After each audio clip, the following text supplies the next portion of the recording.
আহ স্বাগতম নতুন একটি ভিডিওতে। তো বর্তমানে যে যুদ্ধ চলতেছে ইরানের সাথে আমেরিকা, ইসরায়েল এবং নিত্য প্রয়োজনীয় জিনিসপত্রের দাম যে সামনে বেড়ে যাবে এটা কিন্তু এটা একটু মাথায় রাখেন। এজন্য আজকের এইটাতে আমি একটু আপনাদের সাথে আলোচনা করব যে অপ্রয়োজনীয় খরচ কিভাবে কমাইতে পারবেন। অপ্রয়োজনীয় খরচ যেগুলো আমাদের দরকারই নেই। এখন থেকে একটু সাশ্রয়ী হন। কারণ ভবিষ্যতের যেই অবস্থা একটু নিম্ন মধ্যবিত্ত যারা ফ্যামিলি আছেন তাদের ক্ষেত্রে আ একটু জটিল হয়ে যাবে আস্তে, আস্তে করে বিষয়গুলো। তো অপ্রয়োজনীয় খরচ কমানোর জন্য আমি ৫ টা উপায় আপনাদেরকে বলব আজকে। তো ১ম যে উপায়টি সেটা হচ্ছে বাজেট তৈরি করবেন। কারণ আ কত টাকা খরচ হচ্ছে এবং কত টাকা আয় হচ্ছে আপনার, এই বাজেটটা আপনার করতেই হবে। যদি আপনার মাসে ৳১০,০০০ আয় হয়, সাপোজ ৳১০,০০০ আয় হয় এবং আপনার খরচ যদি হয় ৳১২,০০০, তাহলে কিন্তু আপনি ঋণের মধ্যে পড়ে যাচ্ছেন। আমরা কিন্তু একটা অভ্যাস সবসময় খারাপ করি, সেটা হলো আমরা এই হিসাবগুলো করি না। আ অজান্তেই রেখে দেই। কোনো মানে একটা যদি আপনি এটা হিসাবের মধ্যে রাখেন, একটা বাজেট তৈরি করেন যে আপনি এতটুকু খরচ করবেন, এতটুকু অ রেখে দিবেন, সঞ্চয় করবেন। আ একটা হিসাবের মধ্যে থাকলে কি হয় আপনার এই আ মানে খরচগুলো, অপ্রয়োজনীয় যে খরচগুলো এগুলো কিন্তু কম হয়। কম হইতে থাকে আস্তে, আস্তে করে। অ্যা এটা নিয়ন্ত্রণের মধ্যে চলে আসে। এই কারণে আমি বলব আপনারা একটু লিখেন। মানে আপনার যেই খরচগুলো হয়, কত টাকা আয় হচ্ছে, কত টাকা ব্যয় হবে, এই মাসে কি, কি ব্যয় আছে, আ কি মানে ব্যয় করলে একটু কম করতে পারবেন। এই খরচগুলো আপনারা একটু মানে আইডেন্টিফাই করে লেখেন। লেখলে কি হয়? আপনার এই খরচটা আপনার মাথার মধ্যে ঢুকে। ঢুকলে এটা আপনি একটু কমাতে পারবেন আরকি মনে হয়। ঠিক আছে? এটা একটু বাজেটটা করবেন নিজের মতো করে। 2nd যেটা হচ্ছে অপ্রয়োজনীয় কেনাকাটা কমাবেন। অপ্রয়োজনীয় কেনাকাটা কেন কমাবেন?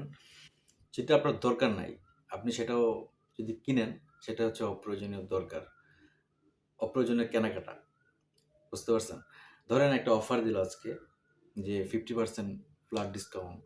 এরকম কিছু লোভনীয় অফার আছে যেগুলো আমরা প্রায় দেখি Facebook এ বা অন্যান্য শপের মধ্যে। তো এই এ য মানে এই যে অফারগুলো দেখে আপনি যদি কিনে ফেলেন, যেটা আপনার দরকার নাই, মানে দরকার হয়তো ভবিষ্যতে কিন্তু আপনি এখন কিনে ফেলতেছেন। তো এটা আপনার এই মুহূর্তে অপ্রয়োজনীয়। তো এই খরচ আ মা এ এ এই খরচগুলো আসলে একটু খেয়াল রাখতে হবে যে অপ্রয়োজনীয় কেনাকাটা আপনাকে কমাতে হবে। 3rd যে অপশন, ৫ টা অপশন বলছিলাম। ৫ টা অপশনের মধ্যে 3rd অপশনটা হচ্ছে বাড়িতে খাওয়ার অভ্যাস করবেন। আমরা অনেকেই বর্তমানে ট্রেন্ডিং এ আছে যে একটু হোটেলে খাই, রেস্টুরেন্টে খাই, পার্টি-ফুর্টি দেই, এটা করি, ওটা করি। এটা ছাড়া ভালো লাগে না। তো এই ব্যাপারগুলো আসলে কমাবেন। বাইরের বাংলাদেশের প্রেক্ষাপটে আমি মনে করি, বাংলাদেশের প্রেক্ষাপটে আমি ভালো করে দেখে কিনলেও সেটার মধ্যেই ভেজাল। আর আমি যেটা না দেখে কিনবো এটা তো ভেজালই। তো এই কারণে বাইরে খাওয়া কমাবেন। রেস্টুরেন্টের অপ্রয়োজনীয় খায়া খরচ করবেন না ভাই। কারণ একটা রেস্টুরেন্টে গেলে আপনি দেখেন ২-৩ জন একসাথে গেছেন, ৳১,০০০ ৳১,৫০০ বিল উঠে গেছে। অথচ ৳১,০০০ ৳১,৫০০ যদি আপনি বাড়িতে আ যেটাই রেডি করে খান, এত টাকা লাগার কথা না। ঠিক আছে? তো এই কারণে আমি মনে করি আ অন্ততপক্ষে স্বাস্থ্য ভালো রাখার জন্যেও বাইরে খাওয়া একটু কমায় দেওয়া উচিত এবং বিরত থাকা উচিত। তো আরেকটা যেই মানে ব্যাপার সেটা হচ্ছে আ ৪র্থ নাম্বার যে মানে অপশনটা, বিদ্যুৎ ও পানি খরচের ক্ষেত্রে একটু সাবধান থাকবেন। কারণ এই ২ টা আপনার খরচের মধ্যে পড়ে।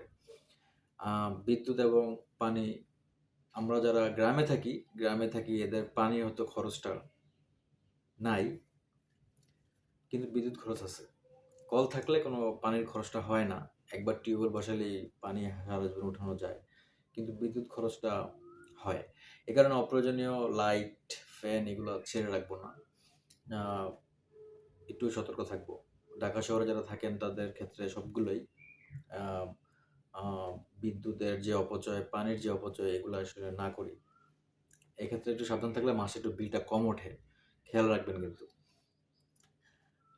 ৫ম নাম্বার যেই ব্যাপারটা, অপশনটা ওটা হচ্ছে সঞ্চয়। সঞ্চয় করতে হবে আপনাকে। আমি প্রথম বললাম না যে অপ্রয়োজনীয় খরচ কমান, বাজেট তৈরি করেন, বাজেট তৈরি করেন। এই বাজেটের মধ্যে কিন্তু আপনার সঞ্চয়টা আছে।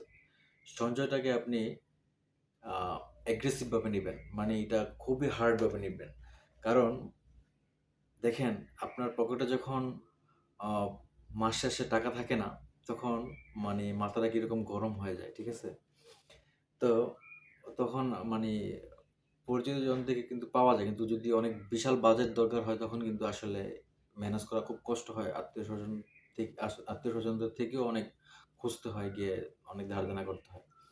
তো কখন কি হয়ে যায় বলা যায় না। শরীরে শারীরিক অসুস্থতা আছে, অ্যাক্সিডেন্ট আছে, ওইটা আছে, সেটা আছে, বিপদ আছে, লস আছে, কত কিছু আছে।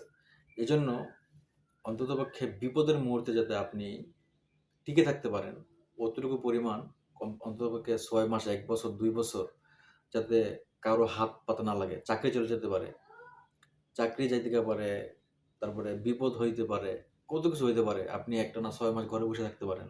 আপনার মানে শরীর অসুস্থ থাকতে পারে। তো এই কারণে আমাদের সঞ্চয়ের অভ্যাসটা করা উচিত। এটা অবশ্যই আ আমাদের করা উচিতই। তো এই কয়টা ৫ টা বিষয় আপনাদের সাথে একটু আলোচনা করলাম। ৫ টা বিষয় একটু খেয়াল রাখবেন। আ ভবিষ্যতের মানে কি যে পরিস্থিতি হয়, এগুলো আসলে বলা যাচ্ছে না। ঠিক আছে? রাশিয়া-ইউক্রেন যুদ্ধের সময়ও একটা খারাপ সময় গেছে। করোনার সময় খারাপ সময় গেছে। এখন আবার যে যুদ্ধ চলতেছে, একবারে অবস্থাই খারাপ একবারে। সুতরাং এই কয়েকটা বিষয় একটু খেয়াল রাখবেন। এজন্যই আপনাদেরকে একটু সতর্কতা ভাবে এই ভিডিওটা বানানো আরকি। খরচের দিকে খেয়াল রাখবেন।